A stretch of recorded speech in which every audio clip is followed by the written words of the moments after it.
So hi guys, welcome back to my channel. I'm your girl Kimmy Kim. You're tuned into Kimmy Kim. Like, comment, and subscribe. Today I have another awesome video for you guys. Today I will be I don't know why I'm excited for this video, but I don't know. Today I will be doing another story time. This happened last week, yeah. So as you can see by the title, I almost got robbed. Self-explanatory. I don't know, I could have almost got robbed, I could have almost gotten beat up, I could have almost gotten killed, I could have almost gotten raped, depending on how the situation would have turned out. I don't know, but I will just explain what happened. So one of my friends, well, I wouldn't say this person is a friend, but somebody from my past, meaning somebody from my past, we recently started back communicating, and he would always come and see me at my house every night. So like at around 10-11, whatever time, he would come outside my house to see me, and I would go outside and talk and have a conversation. So normally he would come late and stay late. So like I think the latest he stayed was 5 a.m. We stayed outside talking, and then he went home. He lives in the same area as me. So this person came that time, it was late, it was in the morning, it was probably 2-3 in the morning. I remember it was 3 o'clock in the morning, and he was like, do you want to go for a walk? So I said okay. Now normally I have gone walking in Corinth at late at this time, because I don't know, I guess I felt comfortable. And again, chicken, I guess I felt comfortable because one, it is my area. Two, like, you always feel like you're safe, especially when you've done something already. And I have done that in the past. Like, I have left my house 3-4 in the morning in Corinth, walking in Corinth with people, or going walking self, and nothing has ever happened to me. So yes, it's my fault for putting myself in that scenario, that situation. I should have just stayed home, but oh well. I felt comfortable going for the walk because, you know, this is my neighborhood. You know, you never feel anything bad is going to happen to you. So I said, let's go for the walk. So when we leave my junction, when you leave my junction, you could either go to the left or you could either go to the right. The right takes you to his house, the left takes you to outside of Corinth. So I was like, okay, let's take the left. You know, he's like, which way you want to walk? I said, let's take the left, because one, it's the main road on the left, and on the right hand side is like back road. So I don't know, I just felt in my mind, let's just take the left hand side, because it is, you know, the main road as opposed to a back road. So, you know, and like I said, I have done this before. And the left side, when you walk lower down, it takes you to a bus stop. So I just walked to the bus stop. So he's like, do you want to continue walking? I'm like, no, let's just sit on the bus stop and talk. You know, there's cars passing, you know, nothing would happen. No, nothing would happen. But he wanted to keep walking, and I wanted to sit down. And like I said again, I was comfortable doing that because I had previously done that before with other friends, walk down there late at night and chill on the bus stop talking. So now we're on the bus stop, right? And of course it's around 3 o'clock, so people are coming from up north, people are coming from, you know, I think that was a Saturday. So finally now, we're sitting down and we're talking, and it probably wasn't even 5 minutes we've been sitting down. Cars were passing. Now the way where I was sitting down on the bus stop, if a car is coming down, they would see me. Where the person was sitting, like, there's a building hiding him, but where I was sitting, if you're driving the vehicle down, you would see that there's somebody on the bus stop. So all of a sudden, right, we see this black jeep pull up on the side of the bus stop. So it's a little strange, you know, why is a person pulling up on the side there? First of all, there's nobody there, there's no businesses, there's no place open at this hour. Why is the person pulling up on the side? So I didn't take that as nothing. But in my head, that's why I always believe, listen to your intuition. In my head, I was already feeling eerie about the situation. I just found it strange. I mean, the person could have stopped there to do their own business, but I just found it strange. So all of a sudden, the window on the driver's side comes down, and the guy's like, oh, you want a ride to Soufre? Do you want a ride to Soufre? And I'm like, I'm watching the guy, and I'm like, what the hell? Why is he asking us if we want a ride to Soufre? We're all the way in Corinth. Why he's asking us if we want a ride to Soufre? Like, did we tell you we want a ride to Soufre? Did we stop you? I can understand if we stop you. We didn't do that. You stop on your own. So at this moment, I'm like saying in my head, okay, probably this man is drunk.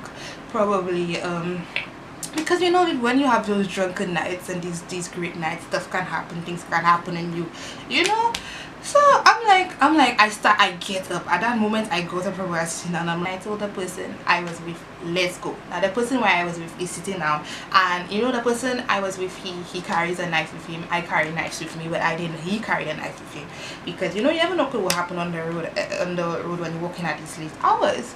So I'm like, let's go. I'm like, let's go. I'm telling him, let's go. He's like, no, let's just chill. Let's chill. So the person is keep talking like, y'all sure y'all don't want to ride? Y'all don't want this?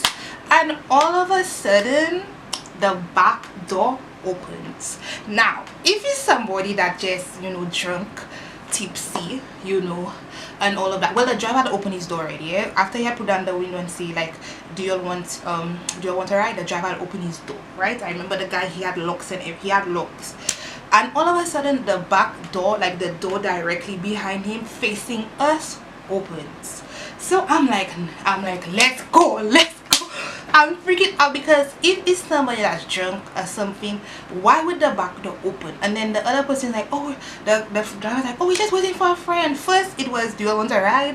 Do you want to ride to Soufre? And then it turned to, we're waiting for a friend. So I'm like, let us go. My person is still sitting down there, and I'm like, where it was, there's a river. So I was ready to go and run down the river because I'm like, not Kimani you're raping, not Kimani you're killing, not Kimani's phone you're taking, not me. So I'm like, I'm telling him, let's go.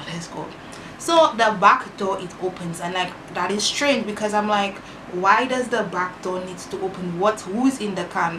Like what they trying to do? And you could see there was 4 men on the car. Like why they trying to, you know? So at this moment when the person like was coming out of the vehicle, a car ended up passing. So when they see the car coming, like I remember this, it was a blue kind of small car passing. They just like, they stay inside, like they didn't come out. Like they were planning to come outside, but when they saw the blue car passing, they went back inside. And like I just want to say thank God for that blue car, because I don't know who that person was. I don't know, that person just probably felt the same way that I felt. The person felt something was going down. And when the blue car kept driving on, right, the blue car drove off, like the person was coming back, trying to come back. So all of a sudden the blue car reverses. All of a sudden the blue car reverses, because I guess the blue car check scene, it was a guy and a woman, and they're like what's going on here, what's happening? And they're like, oh no, we're just trying to give them a ride. They still stuck on the ride, you know, we didn't even tell you we want to ride. They're telling the blue car, no, we're just trying to give them a ride, it's nothing, it's just we just thought they wanted a ride.